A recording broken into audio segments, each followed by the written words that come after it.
Buenos días, hermanos. Sean bienvenidos una vez más a la Escuela Dominical, un estudio elaborado y dirigido especialmente para la Iglesia Bautista La Verdad que Permanece.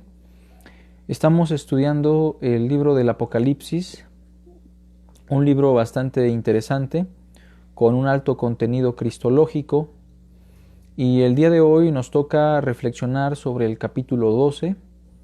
Es por eso que hoy les pido que abran sus Biblias en Apocalipsis, capítulo 12, y trataremos de examinar los elementos más importantes de este capítulo que de alguna manera manifiestan aspectos determinantes en la historia de la redención. En este capítulo lo que nosotros tenemos es una serie de símbolos en donde se empiezan a explicar asuntos como la historia del pueblo de Israel. También se explica mucho la actividad de Satanás y sus ángeles en contra del pueblo de Dios. En este mismo capítulo se trata el asunto de la encarnación, obra y ascensión del Hijo de Dios. Y también se hablará de alguna manera de la persecución que Dios permite a través de Satanás sobre su pueblo Israel en el Antiguo Testamento y sobre su pueblo en el Nuevo Testamento, que sería la congregación de los santos, o como se le llama, la iglesia. De alguna manera este capítulo engloba todos estos temas, y es por eso que hoy le hemos titulado a este capítulo una síntesis de la historia de la redención. Una síntesis de la historia de la redención. ¿Por qué una síntesis? Porque en 17 versos tenemos resumida toda la historia de la redención a través de estos símbolos. Y tiene que ser la historia de la redención porque de principio a fin lo que se busca manifestar es lo que ocurrió desde el principio hasta la segunda venida con relación a la redención del ser humano. Bueno, entonces hagamos una oración y después vamos a dar lectura a algunos versículos. Padre, te damos las gracias por tu bendita palabra. Perdona nuestros pecados, Señor, y ayúdanos a ser cada día más como Cristo. Ilumina nuestra mente y nuestro corazón para poder entender tu revelación. Y ayúdanos, Señor, a entender tu palabra en el mismo contexto que tú la permitiste, Señor. Gracias por los hombres que tú inspiraste para que pudieran plasmar tu revelación. Te rogamos que nos des entendimiento y que nos guíes a toda verdad a través de tu Santo Espíritu. Te lo pedimos en el nombre de Cristo Jesús. Amén. Bueno, Apocalipsis capítulo 12. Cabe mencionar que estábamos estudiando la secuencia de las 7 trompetas, la cual ya ha terminado.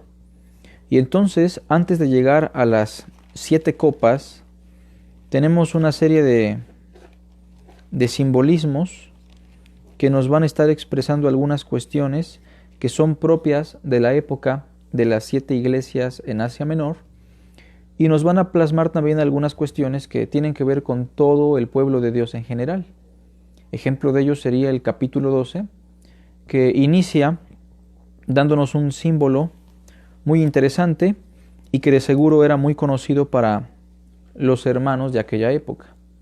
Antes de iniciar con la lectura del verso 1, debemos recordar que Apocalipsis es un libro altamente simbólico. Apocalipsis no se puede interpretar como se interpretan los otros libros del canon, puesto que está escrito en un estilo literario no muy común entre los pueblos de Medio Oriente. Es una literatura cargada de simbología, símbolos que de alguna manera eran conocidos para los cristianos y los judíos de aquella época, los cuales podían descifrarlos gracias al contexto que tenían como pueblo de Dios. Para nosotros entonces es un reto poder interpretar estos símbolos por el hecho de que estamos viviendo en otra época, por el hecho de que vivimos en otra cultura, por el hecho de que hablamos otro idioma. Pero entonces, a través de una investigación, a través de una exégesis, podemos llegar a reconocer cuál es el significado de estos símbolos, y muchas veces estos símbolos son interpretados a la luz del mismo canon. Es decir, los símbolos que usa Apocalipsis, en un 70 y tantos %, emanan de otros pasajes de todo el canon bíblico. Y un 30 y tantos % tiene que ver con símbolos que son propios de la cultura judeocristiana. Y entonces muchas veces los símbolos se van a explicar a la luz del mismo canon bíblico, y muchas veces los símbolos se pueden interpretar a la luz de las concepciones culturales que tenían los judíos y los cristianos de la era apostólica. Bueno, entonces, teniendo eso como introducción, el capítulo 12, verso 1, nos empieza a describir a una mujer. Dice así: apareció en el cielo una gran señal, una mujer vestida del sol, con la luna debajo de sus pies, y sobre su cabeza una corona de 2 estrellas. Y estando encinta, clamaba con dolores de parto en la angustia del alumbramiento. Un símbolo que muchas veces se ha interpretado de manera equivocada. No quiero decir que todos, pero algunas personas, algunos teólogos del catolicismo romano, han llegado a sugerir que esta mujer es simplemente la revelación de la Virgen de Guadalupe, ¿no?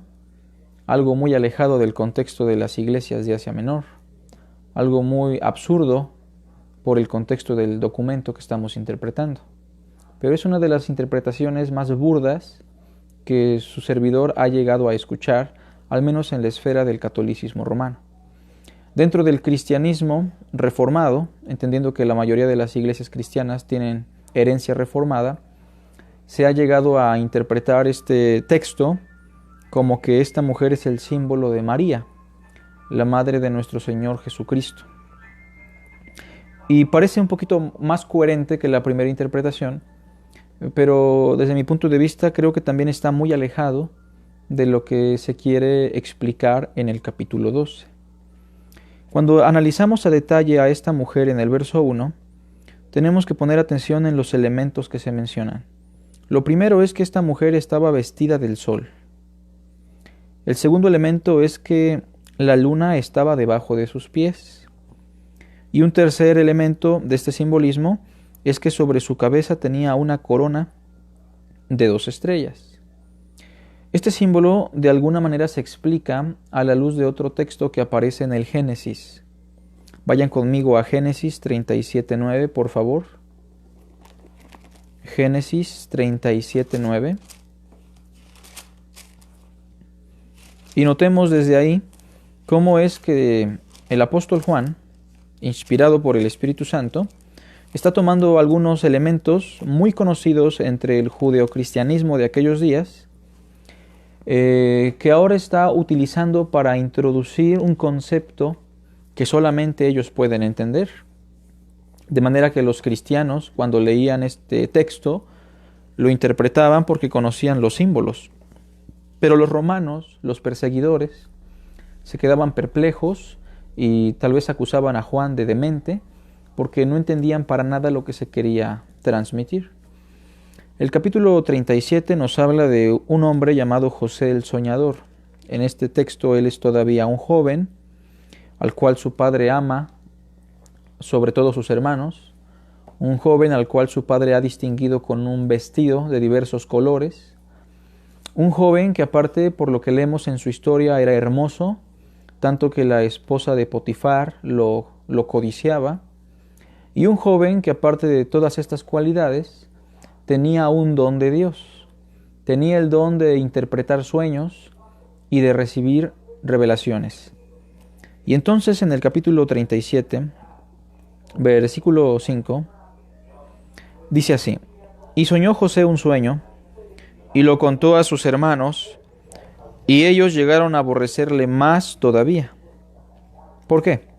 porque él les dijo: Oíd ahora este sueño que he soñado. He aquí que atábamos manojos en medio del campo, y he aquí que mi manojo se levantaba y estaba derecho, y que vuestros manojos estaban alrededor y se inclinaban al mío. Le respondieron sus hermanos: ¿Esto significa que reinarás tú sobre nosotros, o señorearás sobre nosotros? Y gracias a este sueño le aborrecieron aún más a causa de sus sueños y sus palabras. Verso 9. Soñó aún otro sueño, y lo contó a sus hermanos, diciendo: He aquí que he soñado otro sueño, y he aquí que el sol, y la luna, y 11 estrellas, se inclinaban a mí. Y lo contó a su padre y a sus hermanos, y su padre le reprendió y le dijo: ¿Qué sueño es este que soñaste? ¿Acaso vendremos yo y tu madre y tus hermanos a postrarnos en tierra ante ti? Vean que en el segundo sueño los elementos que se mencionan son los mismos símbolos que se usan para describir a esta mujer en Apocalipsis capítulo 12, verso 1 y 2. El sol que soñó José es simplemente un símbolo de su padre Israel. La luna es el símbolo de su madre. Y las 11 estrellas, que si lo incluimos a él serían 12, es el símbolo de los hijos de Israel, los 12 hijos de Jacob. Y entonces estos símbolos transportados a Apocalipsis capítulo 12, colocados en esta expresión de una mujer, nos está indicando entonces que esta mujer realmente no es una mujer. Esta mujer más bien es una nación.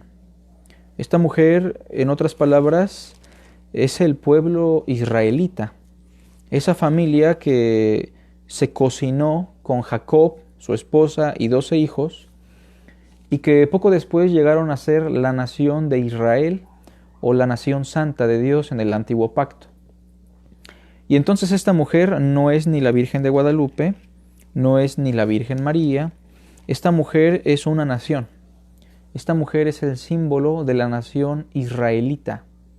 Que si entendemos esto en el libro de Apocalipsis, las mujeres en el Apocalipsis regularmente están simbolizando naciones o ciudades. Vean un ejemplo conmigo. Apocalipsis capítulo 17. En este capítulo tenemos a otra mujer a la cual se le conoce como la ramera o la gran ramera. Versículo 1. Vi entonces uno de los 7 ángeles que tenía las 7 copas y habló conmigo diciéndome: Ven acá y te mostraré la sentencia contra la gran ramera, la que está sentada sobre muchas aguas. Aquí se habla de otra mujer, una gran ramera que está sentada sobre muchas aguas, con la cual han fornicado los reyes de la tierra, y los moradores de la tierra se han embriagado con el vino de su fornicación. Bueno, y entonces en el capítulo 17 se empieza a describir esta mujer con diferentes símbolos, pero el texto concluye diciendo, en el versículo 18, que la mujer que has visto es la gran ciudad que reina sobre los reyes de la tierra. Y en el contexto del primer siglo, esa gran ciudad era nada más y nada menos que la ciudad de Roma, o la Acrópolis del Imperio Romano. Y entonces noten cómo tanto en el capítulo 17 como en el capítulo 12, las mujeres están simbolizando o una nación o una ciudad. Entonces, Apocalipsis 12, esta mujer vestida del sol, con la luna debajo de sus pies y con una corona de 2 estrellas, es simplemente el símbolo de la nación israelita, el símbolo del pueblo de Israel, que de alguna manera era el pueblo de Dios en el Antiguo Testamento, el cual estaba encinta, según el verso 2 del capítulo 12. Se dice que esta mujer estaba encinta y clamaba con dolores de parto en la angustia del alumbramiento. Evidentemente, de manera literal, una nación o la nación israelita pues no se puede embarazar porque es una nación, es un pueblo. Pero este es un símbolo que nos está indicando que esta nación estaba a punto de dar a luz a un niño, por lo que leemos más adelante, a un personaje que nosotros sabemos quién es es nuestro Señor Jesucristo. Y entonces, el hecho de que esta mujer esté encinta, con muchos dolores en la angustia de su alumbramiento, significa que en ese trayecto de la nación, en el cual ellos esperaban la llegada de su Salvador, Redentor, el Mesías, su profeta, su rey, su sacerdote, que para nosotros sin duda alguna es Jesús de Nazaret, tuvieron que pasar por situaciones trágicas, tuvieron que pasar por el cautiverio, tuvieron que pasar por la esclavitud, tuvieron que pasar por la persecución, tuvieron que pasar por la humillación de otros pueblos. Esa es la angustia que ellos experimentaban, esos dolores entre tanto que llegaba el niño o el Mesías que se había prometido. En las palabras de la mujer samaritana, o más bien de nuestro Señor Jesucristo en el pasaje de la mujer samaritana, pues la salvación vendría de los judíos. Este Mesías tendría que nacer de la nación israelita, pero entre tanto que ellos estaban en la espera o en la expectativa, tuvieron que experimentar grandes tragedias, dolores intensos, y aquí se simbolizan como si fueran dolores de parto en la angustia del alumbramiento. Es decir, entre tanto que llegaba el Mesías, la nación de Israel tuvo que pasar por situaciones muy trágicas por su pecado y muchas veces porque Satanás estaba buscando destruir al Mesías prometido en cada oportunidad que tenía. Lo vamos a entender más abajo, ¿no? Pero hasta aquí entonces quede en claro que el primer símbolo es la nación de Israel, es el pueblo de Israel, en ese proceso en el cual estaba esperando la llegada de su Mesías. Un Mesías que sabemos ya vino y que ya estableció un reino perfecto. Pero ese símbolo queda entonces muy detallado, esos dolores de parto, esa angustia, era el trayecto del pueblo israelita, suprimido, humillado, esclavizado, siendo cautivo por los pueblos paganos, entre tanto que llegaba el establecimiento del reino y la llegada de un Mesías perfecto. Bueno, ese es el primer símbolo, ¿no? La mujer es el símbolo de Israel. Si tienen alguna pregunta, con toda confianza lo pueden hacer a través del WhatsApp o a través de los comentarios. En el verso 3 tenemos un segundo símbolo, hermanos. Dice el verso 3, también apareció otra señal en el cielo. He aquí un gran dragón escarlata que tenía 7 cabezas y 10 cuernos, y en sus cabezas 7 diademas. Y su cola arrastraba la tercera parte de las estrellas del cielo, y las arrojó sobre la tierra. Y el dragón se paró frente a la mujer que estaba para dar a luz, a fin de devorar a su hijo tan pronto como naciese. Bueno, este dragón escarlata, que es el segundo símbolo que aparece en el capítulo 12, se explica en el verso 9. En el verso 9 se dice ya de manera tajante quién es este dragón escarlata. Y fue lanzado fuera el gran dragón, la serpiente antigua, que se llama Diablo y Satanás. Este dragón, que es un animal mítico entre los pueblos de Medio Oriente y del Lejano Oriente, es el símbolo de Satanás, el adversario. Es el símbolo del calumniador, del diablo. Como le dice aquí la serpiente antigua, que es una referencia al Génesis capítulo 3. Pero noten que en el versículo 3, Satanás o este dragón tiene algunos elementos también que deberíamos de explicar a detalle. El primer elemento que aparece, el primer elemento importante que aparece en el verso 3 son las 7 cabezas. El segundo elemento son los 10 cuernos y el tercer elemento son las 7 diademas. ¿Qué simbolizan estas 7 cabezas, estos 10 cuernos y estas 7 diademas? Acuérdense que el mismo libro nos va a explicar los símbolos que de momento no podamos entender. Bueno, vamos a Apocalipsis 17, donde precisamente se explican estos símbolos que nos van a ayudar a entender por qué Satanás o por qué el dragón tiene esa vestimenta tan peculiar o ese organismo tan sobrenatural. Dice el capítulo 17, por favor vean, verso 9. Esto para la mente que tenga sabiduría. Las 7 cabezas son 7 montes sobre los cuales se sienta la mujer del capítulo 17, que era la gran ramera, ¿se acuerdan? No la confundan con la mujer del capítulo 12. Bueno, en el verso 9 se nos dice que las 7 cabezas, tanto en Apocalipsis 12 como en Apocalipsis 17, son el símbolo de 7 montañas o de 7 montes sobre los cuales se sienta la gran ramera. Recuerden que ya dijimos por el mismo capítulo 17 que la gran ramera, esta mujer, es la ciudad de Roma. Y el hecho de que se diga que se sienta sobre estos 7 montes nos está indicando que básicamente Roma estaba asentada sobre 7 montañas, ¿no? A la fecha, si usted busca en Google o en algún otro buscador la ciudad de las 7 colinas o la ciudad de las 7 montañas, lo que le va a salir como resultado será la ciudad de Roma, precisamente porque Roma estaba asentada sobre 7 montañas o sobre 7 montes. Y entonces, en primera instancia, las 7 cabezas están representando los 7 montes sobre los cuales estaba asentada la ciudad de Roma, o la mujer ramera, que es lo mismo.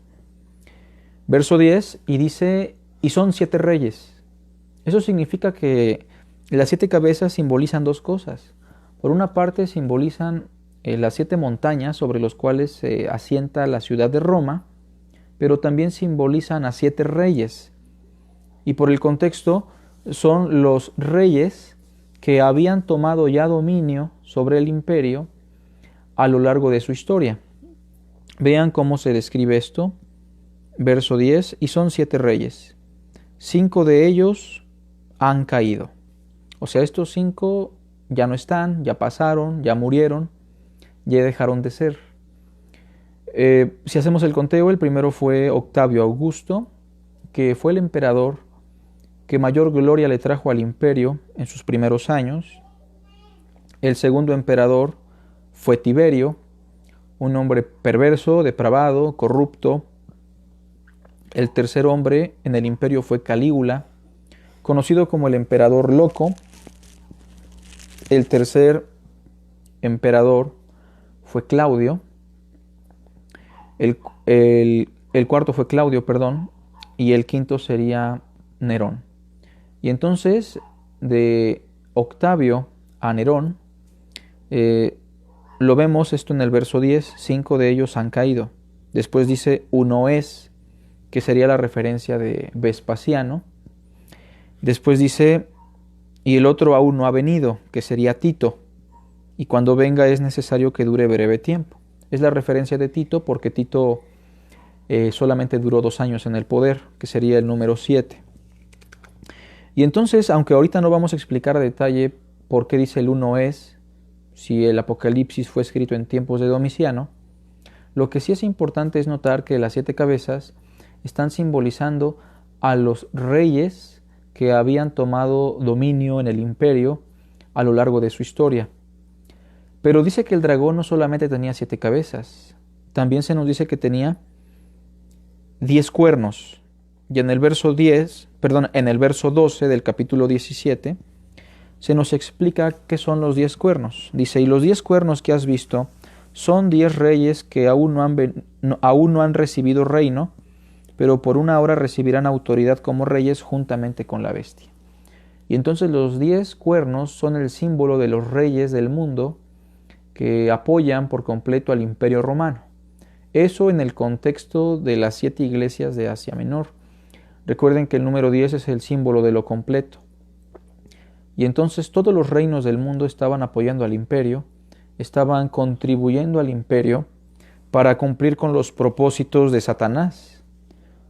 Regresando al capítulo 12, versículo 3, entonces lo que tenemos en el verso 3 es a Satanás cobijado con el poder del imperio, teniendo como instrumentos a lo largo de la historia a los 7 reyes que ya hemos mencionado, y el hecho de que se hablen de 7 diademas confirma el asunto de que precisamente eran reyes, las 7 cabezas, ¿no?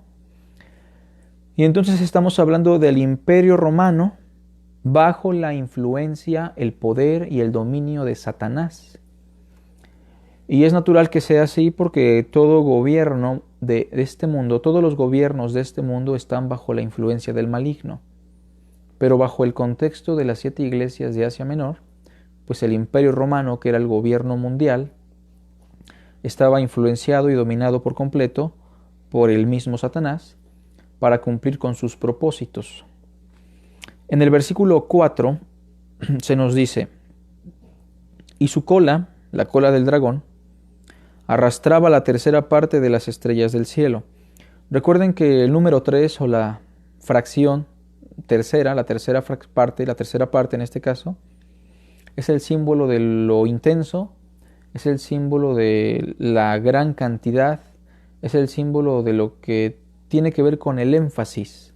Santo, santo, santo, 6, 6, 6, ay, la tercera parte de los árboles, la tercera parte de los seres marinos. En este caso se habla de la tercera parte de las estrellas del cielo. No es literal. Las estrellas en el Apocalipsis por lo regular son un símbolo de los ángeles. Y en este caso se está diciendo entonces que una gran parte de los ministros espirituales, una gran parte de los espíritus, a los cuales denominamos como ángeles, fueron arrastrados por la influencia de Satanás y las arrojó sobre la tierra. Esta es la idea que nos presenta Pablo, que en este mundo, cuando tenemos conflictos, la realidad es que no tenemos lucha contra carne ni contra sangre, sino contra principados, potestades, gobernadores de las tinieblas en este siglo. Y entonces se habla de una primer caída, por así decirlo, en donde Satanás y sus ángeles están ya en la tierra, desde antaño, con la finalidad, según el verso 4, de devorar al niño que iba a dar a luz la mujer tan pronto como naciese. Y entonces esto explica bastante el asunto de por qué Faraón, ese gobierno terrible en tiempo del Éxodo, mandó a matar a los niños. Ya por lo que leemos aquí, sabemos entonces que Faraón mandó esto por la influencia de Satanás. Esto explicará entonces por qué Herodes el Grande mandó a matar a los niños en Belén Efrata cuando nació el niño Jesús. Lo que Apocalipsis nos está diciendo es que todo esto tenía que ver directamente con el poder y la influencia de Satanás, buscando acabar con el Mesías. Y es que Satanás no es omnisciente. Él no sabe todas las cosas y entonces el Mesías podía nacer en tiempos de Moisés y por eso Faraón mandó a matar a los niños. El Mesías pudo haber nacido en otra época y por eso, por lo regular, se mandaban a asesinar tanto a los hombres como a los niños. Y en tiempos de Herodes era muy evidente que Satanás estaba influenciando la mente de Herodes para destruir la descendencia santa y evitar la llegada del Mesías prometido. Pero por lo que sabemos, en el Nuevo Testamento, Satanás y los gobiernos que ha llegado a dominar fallaron porque el niño sí nació. Y entonces queda muy en claro que del verso 3 al verso 4, este dragón es el símbolo de Satanás, tomando el dominio del Imperio Romano, que en aquellos días estaba afligiendo al pueblo de Dios, quien también contribuyó para buscar destruir al Mesías que habría de nacer, pero que evidentemente falló. Del verso 5 en adelante tenemos una descripción sobre nuestro Mesías, sobre nuestro Señor Jesucristo. Dice que la mujer, que ya dijimos es el pueblo de Israel, dio a luz un hijo varón, que regirá con vara de hierro a todas las naciones, y su hijo fue arrebatado para Dios y para su trono. Se empieza a desarrollar el simbolismo del reino de Dios. Con la llegada de este hijo varón, llegó un reino. Ese reino esperado por los israelitas desde el antiguo pacto, llegó a su establecimiento con la encarnación del Hijo de Dios. Se menciona el reino simbólicamente por el hecho de que regirá con vara de hierro a todas las naciones y por el hecho de que fue arrebatado para Dios y para su trono. Se cumple lo que dice el Salmo 110, siéntate a mi diestra, hasta que todos tus enemigos sean puestos por estrado de tus pies. Y se cumple el Salmo 2, en donde se promete a un rey sobre Sión, que regirá a las naciones con vara de hierro. Se cumplen muchas profecías, también podríamos citar a Daniel, capítulo 7, en donde se menciona lo mismo. Pero noten que en el versículo 5 lo que tenemos es un resumen. El niño nació y se omite su vida, se omite su muerte, se omite su resurrección y nada más se habla de su llegada y de su ascensión. Porque el niño llegó y después fue arrebatado para Dios y para su trono. Se da por sentado que todo lo demás ya lo entendemos. Se da por sentado que el niño cumplió con su labor mesiánica, que este personaje cumplió con la obra que se le había encomendado y ahora fue arrebatado al trono de Dios y ahora está reinando hasta que sus enemigos sean puestos por estrado de sus pies. Bueno, cuando el Mesías viene y establece su reino, podríamos recordar entonces que su primer sermón precisamente fue ese. El tiempo se ha cumplido, o sea, toda esa espera, toda esa angustia que vivieron ustedes como pueblo de Dios, en este caso la mujer, llegó a su fin, porque el tiempo se ha cumplido, el niño llegó, el reino de Dios se ha acercado. Arrepiéntanse y crean en las buenas nuevas. Ese fue el sermón de Cristo inmediatamente después de su bautismo. Y entonces, con la llegada del Mesías, el reino de las tinieblas, el reino de Satanás, empezó a verse afectado de manera gradual y cada vez más y más afectado. En esa época fue la época en la cual se mencionan las liberaciones demoníacas, cosas que ya existían en el Antiguo Testamento pero que nunca se veían precisamente porque el reino del Mesías aún no había llegado. Y evidencia de que el reino del Mesías había llegado ya era que el reino de las tinieblas estaba siendo suprimido por el reino del Cristo. En algún texto por ahí el Señor dijo, Mateo capítulo 12, pero si yo por el dedo de Dios echo fuera a los demonios, ciertamente el reino de Dios ha llegado a vosotros. Y así entendemos entonces que el reino de Dios llegó a establecerse con la primera venida de Cristo, pero como hombre, como ser humano, Cristo ganó toda potestad en su resurrección y por eso encontramos en el Evangelio de Mateo que cuando Él resucita le dice a sus apóstoles, toda potestad me ha sido dada en los cielos y en la tierra. Ahora Cristo tiene toda la potestad, fue arrebatado al trono de Dios y se cumple entonces lo que dice el texto. Dijo el Señor a mi Señor, siéntate a mi diestra hasta que ponga a todos tus enemigos por estrado de tus pies. Según Pablo, Cristo está reinando. Cristo ya está sentado en su trono reinando a la diestra del Padre, esperando a que todos sus enemigos sean puestos por estrado de sus pies. Y el postrer enemigo que será vencido, pues es la muerte, precisamente, según en la teología de Pablo. Y entonces el verso 5 es el simbolismo de la obra del Mesías, es un resumen de lo que él logró, es un resumen del establecimiento de su reino y el progreso de su reino. Obviamente Satanás ha cambiado ya en cuanto a su actividad a raíz de que llegó el Mesías. Las cosas han cambiado también para la mujer, porque la mujer, por lo que leemos en el Nuevo Testamento, desechó al Mesías. Ellos fueron los que gritaron, crucificadle, crucificadle, y dadnos a Barrabás, a un asesino. Nosotros leemos en el Nuevo Testamento que fue Israel precisamente quien dijo, su sangre caiga sobre nuestras cabezas y sobre la de nuestros hijos. Fue Israel también a quien Cristo le dijo específicamente a Jerusalén, Jerusalén, Jerusalén, que matas y apedreas a los profetas y a todos los que te son enviados. ¿Cuántas veces quise juntaros como la gallina junta sus polluelos, pero no quisistes? Entonces noten cómo los israelitas ignoran que están ante el cumplimiento profético de todo lo que se vino desarrollando en su historia, rechazan al Mesías, lo llevan a la cruz. Y entonces, hermanos, lo interesante de esto es que lo que tenemos en el versículo 6 no es a la mujer disfrutando de los beneficios del reino. No es a esta nación disfrutando del reino de Cristo ya. No los vemos disfrutando como lo hubiéramos pensado. Lo que vemos en el verso 6 es a la mujer huyendo al desierto. La nación israelita huye al desierto. Obviamente es un símbolo, ¿no?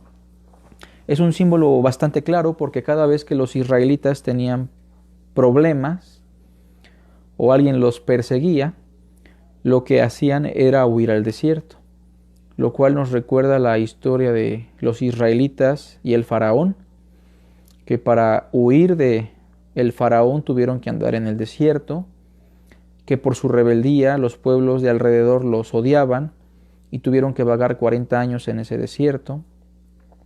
Nos recuerda algunas situaciones en las cuales también personajes del Antiguo y el Nuevo Testamento en situaciones críticas tuvieron que estar en el desierto.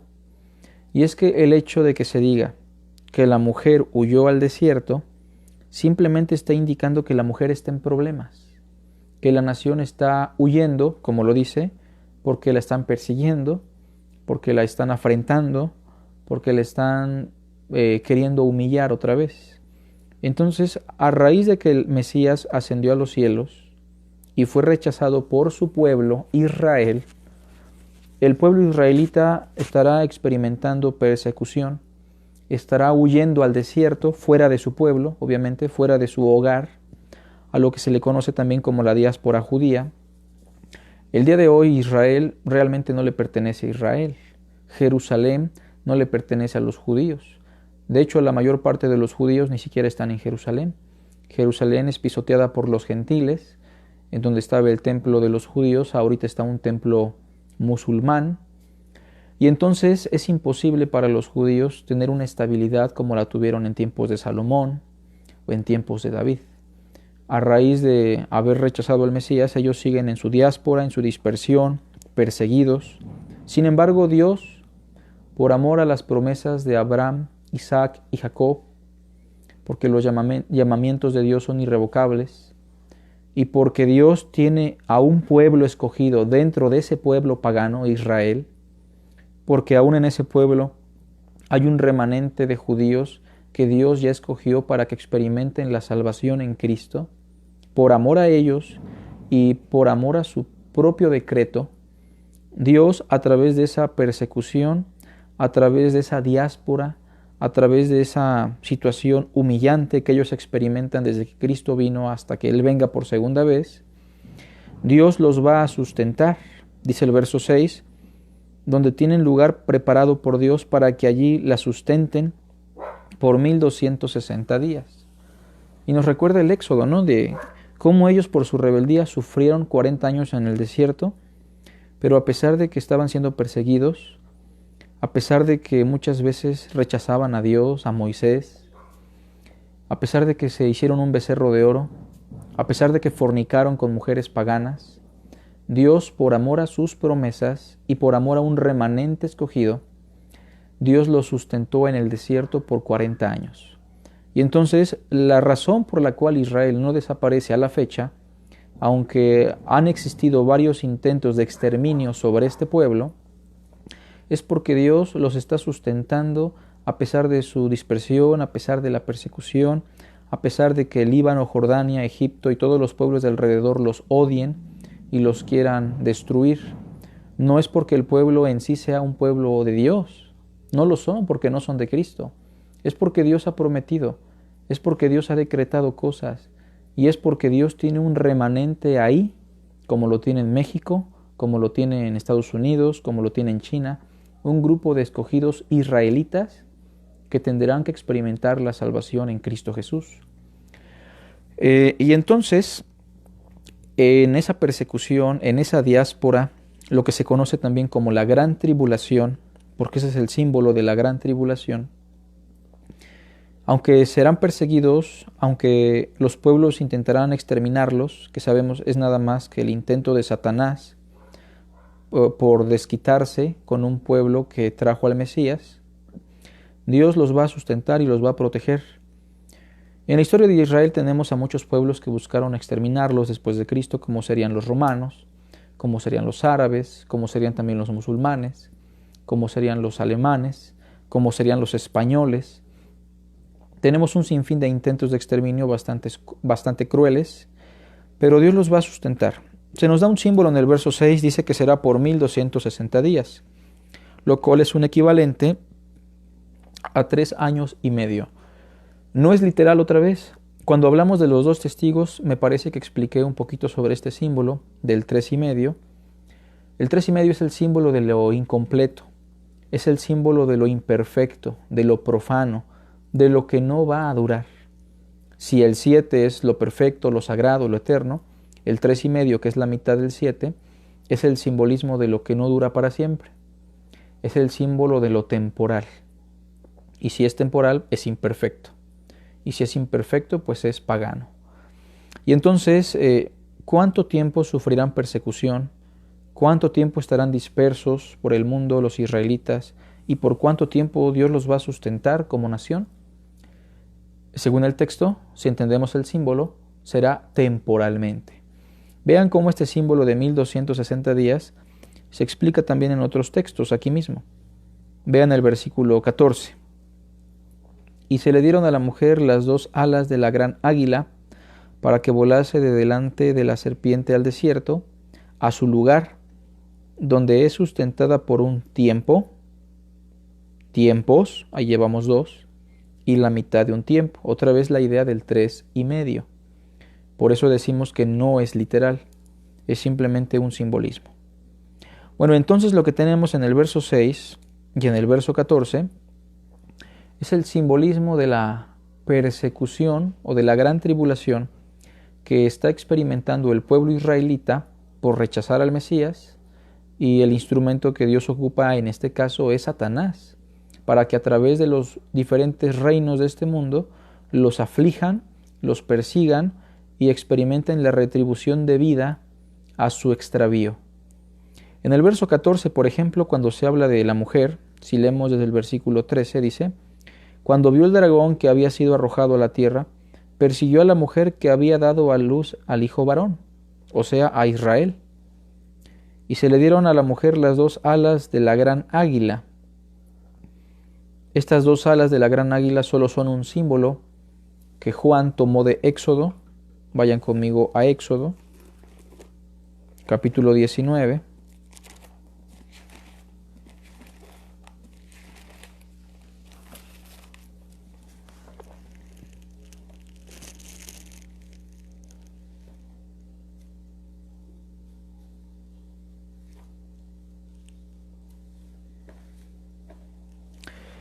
En este contexto estamos cuando los israelitas iban a experimentar el cuidado de Dios en el desierto.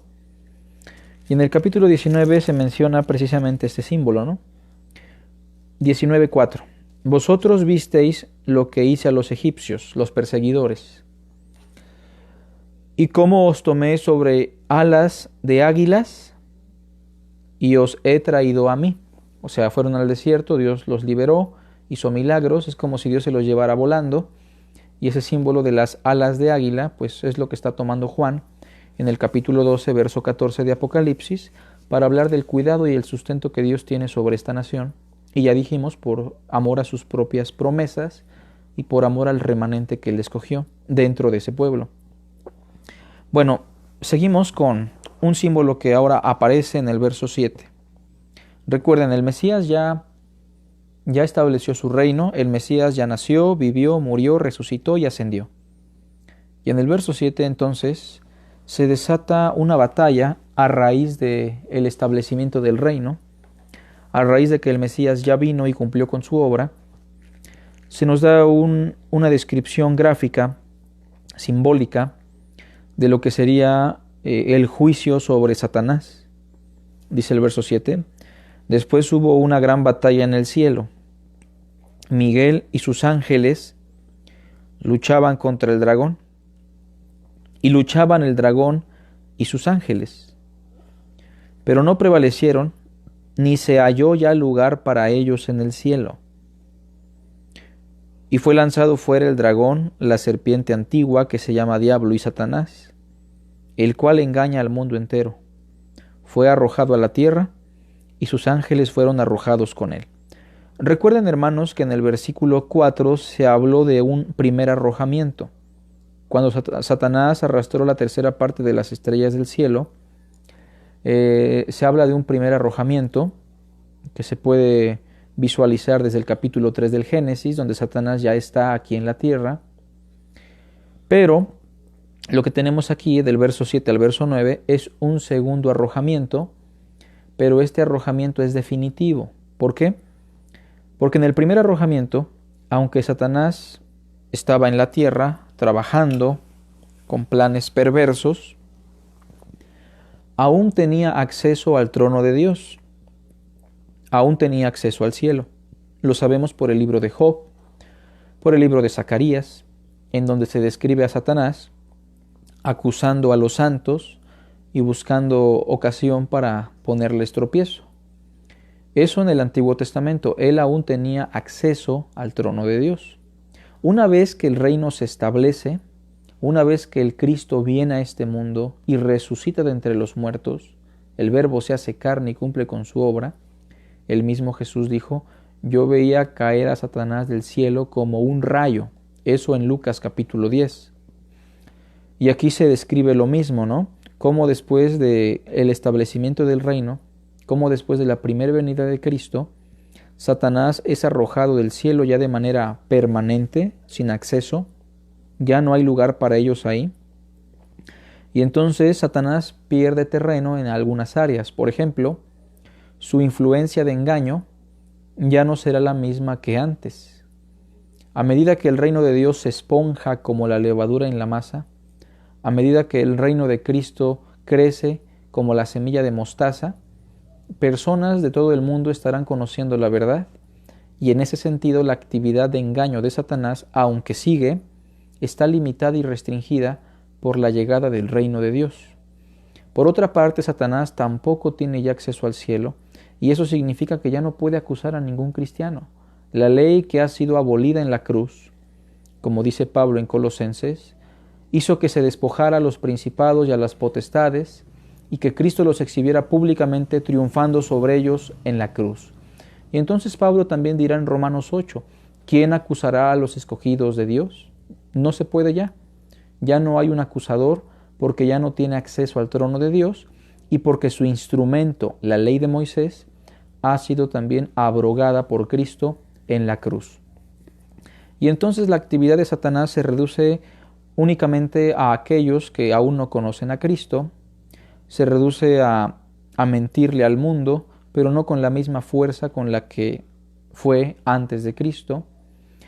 Ahora no solamente hay un pueblo geográficamente que conoce a Dios, hay muchos pueblos, tribus, lenguas que conocen a Cristo, y en ese sentido su actividad ha menguado bastante. Sin embargo, si alguien se mete al terreno del diablo, pues va a salir lastimado porque aún sigue como león rugiente buscando a quien devorar. Y por lo que sabemos, en los últimos días, días previos o momentos previos a la segunda venida de Cristo, su influencia de engaño otra vez volverá a tomar gran fuerza, lo cual probablemente ya esté ocurriendo por lo que estamos viviendo, y el mundo llegará a un desorden, a un caos terrible nunca antes visto, y entonces aparecerá Cristo por segunda vez para destruir por completo a Satanás, a sus ángeles, y llevarlos a su plena condenación, a lo que se le conoce vulgarmente como el infierno. Pero vean entonces que el símbolo de Satanás, su juicio, su actividad, se describen muy bien en este contexto, ¿no? En el verso 10, paralelamente a la caída de Satanás, a su juicio, a su destierro del cielo, se menciona la llegada del reino y de la plena salvación. Entonces oí una gran voz en el cielo que decía: ahora ha venido la salvación, el poder y el reino de nuestro Dios y la autoridad de su Cristo. Vean, el reino es lo que afectó a Satanás, porque ha sido lanzado fuera el acusador de nuestros hermanos, el que los acusaba delante de nuestro Dios día y noche. Satanás perdió muchas facultades, perdió alguna actividad importante, y nosotros le hemos vencido por medio de la sangre del Cordero y de la palabra del testimonio de ellos, y menospreciaron sus vidas hasta la muerte.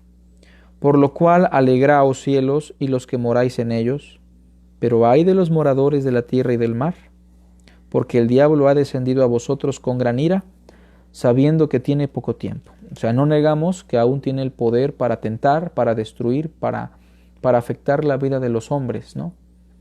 La adicción a sustancias, la anorexia, la ideología de género, entre otras cosas, es simplemente una manifestación de que Satanás sigue trabajando, de que Satanás aún tiene fuerza para afectar la vida de los hombres hechos a la imagen y semejanza de Dios.